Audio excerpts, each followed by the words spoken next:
Another child is gone. What is happening to Emeka's family? The fourth funeral was the quietest.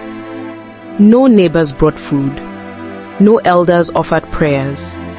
The few people who came stood far from the grave.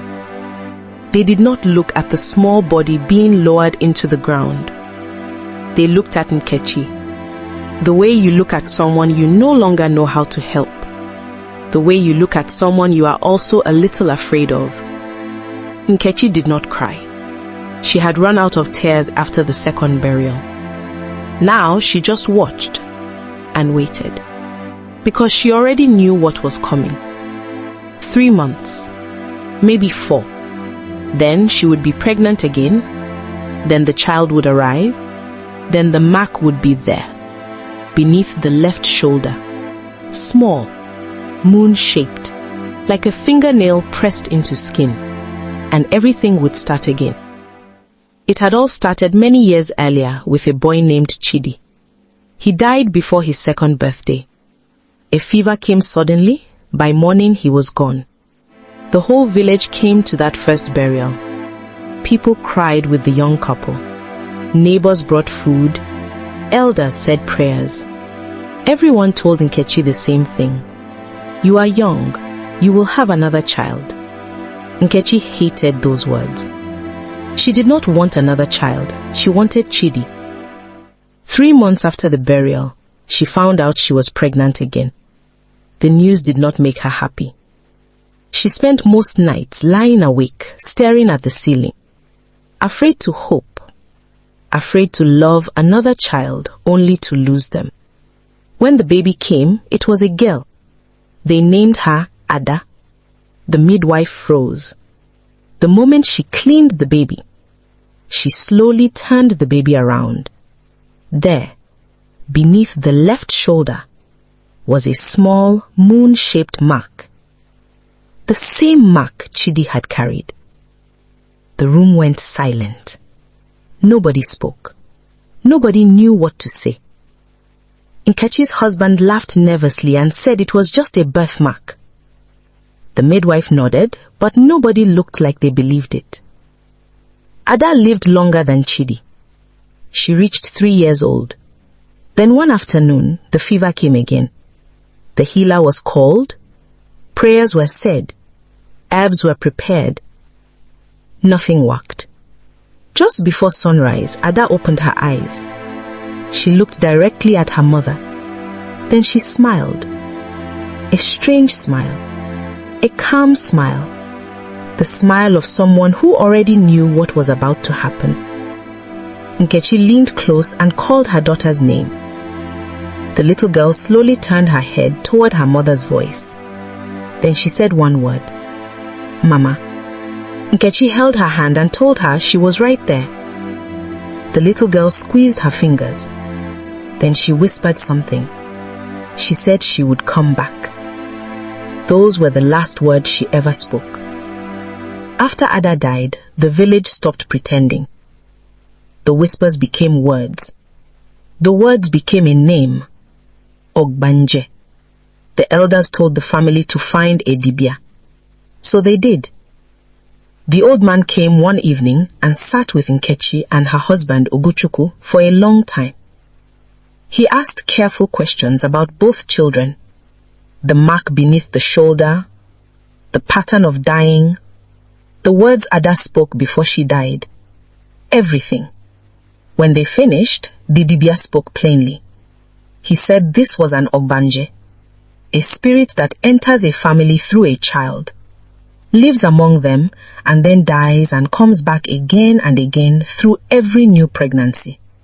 He said the only way to stop it is to find and destroy something called the Iyuwa, a small object buried somewhere in the ground that holds the bond between the child and the spirit world. As long as it exists, the spirit can keep returning.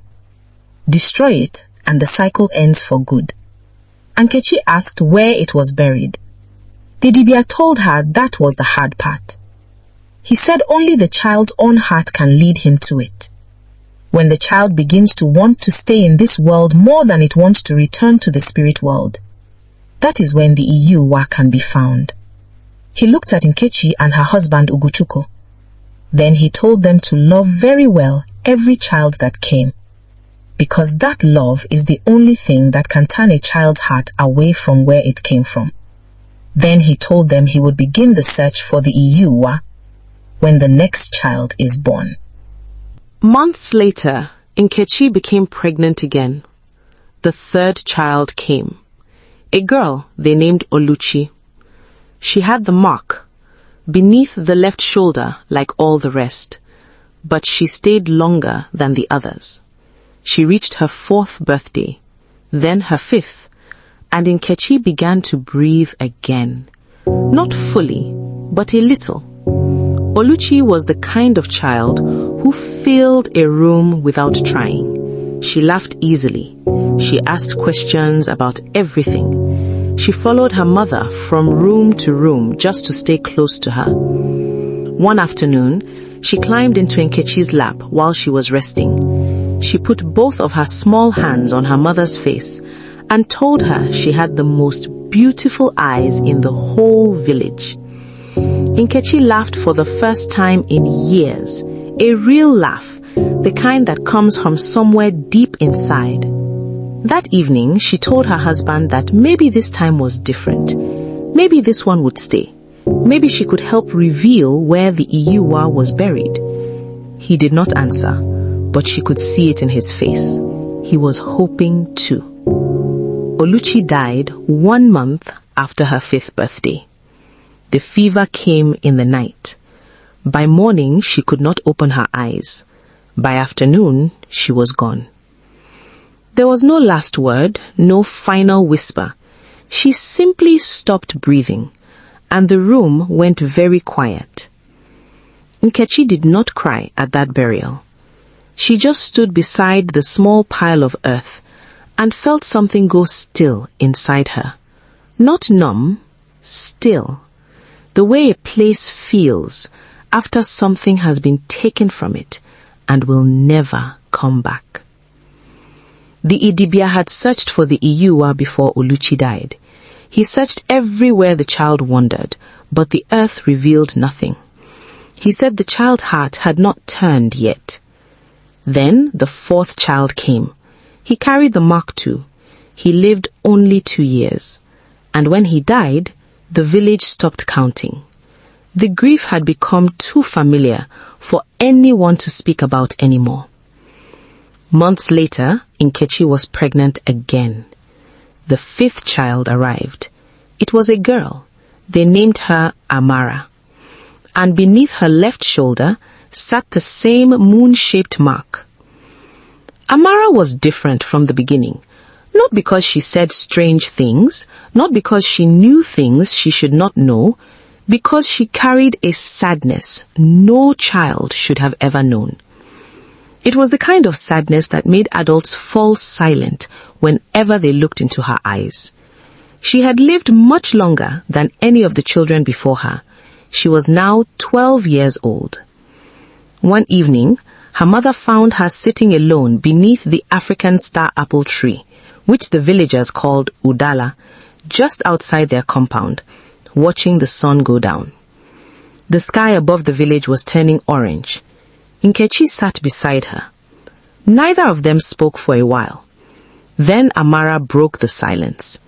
She asked her mother if she was angry with her. Nkechi turned and looked at her daughter. Then she said no. Amara nodded slowly. Then she turned and looked at the small graves at the edge of the compound. She said there were many of them. Nkechi looked too. The small graves sat in a line across the ground, each one a child, each one a piece of her life she would never get back. Then Amara's eyes filled with tears. She told her mother she never wanted to hurt her. Nkechi could not speak. Amara kept her eyes on the graves. She said she always thought she would stay longer.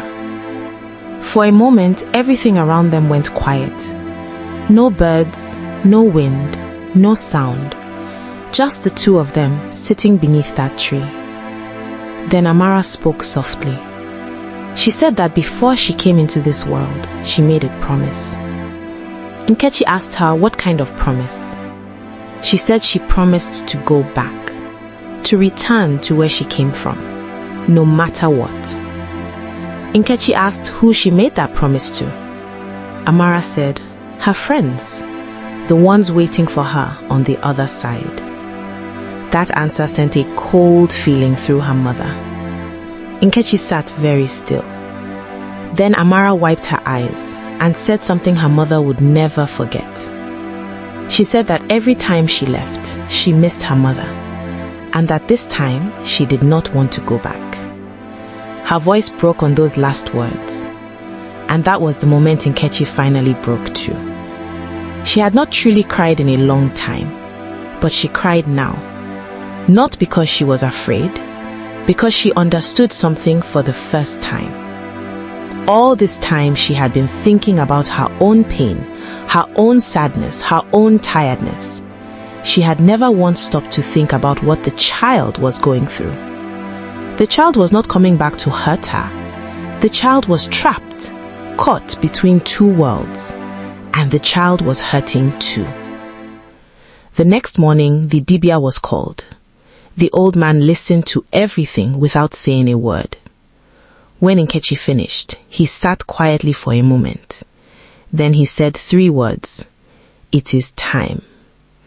He reminded them of what he had said years ago, that the Iyuwa could only be reached when the child's heart had turned toward this world.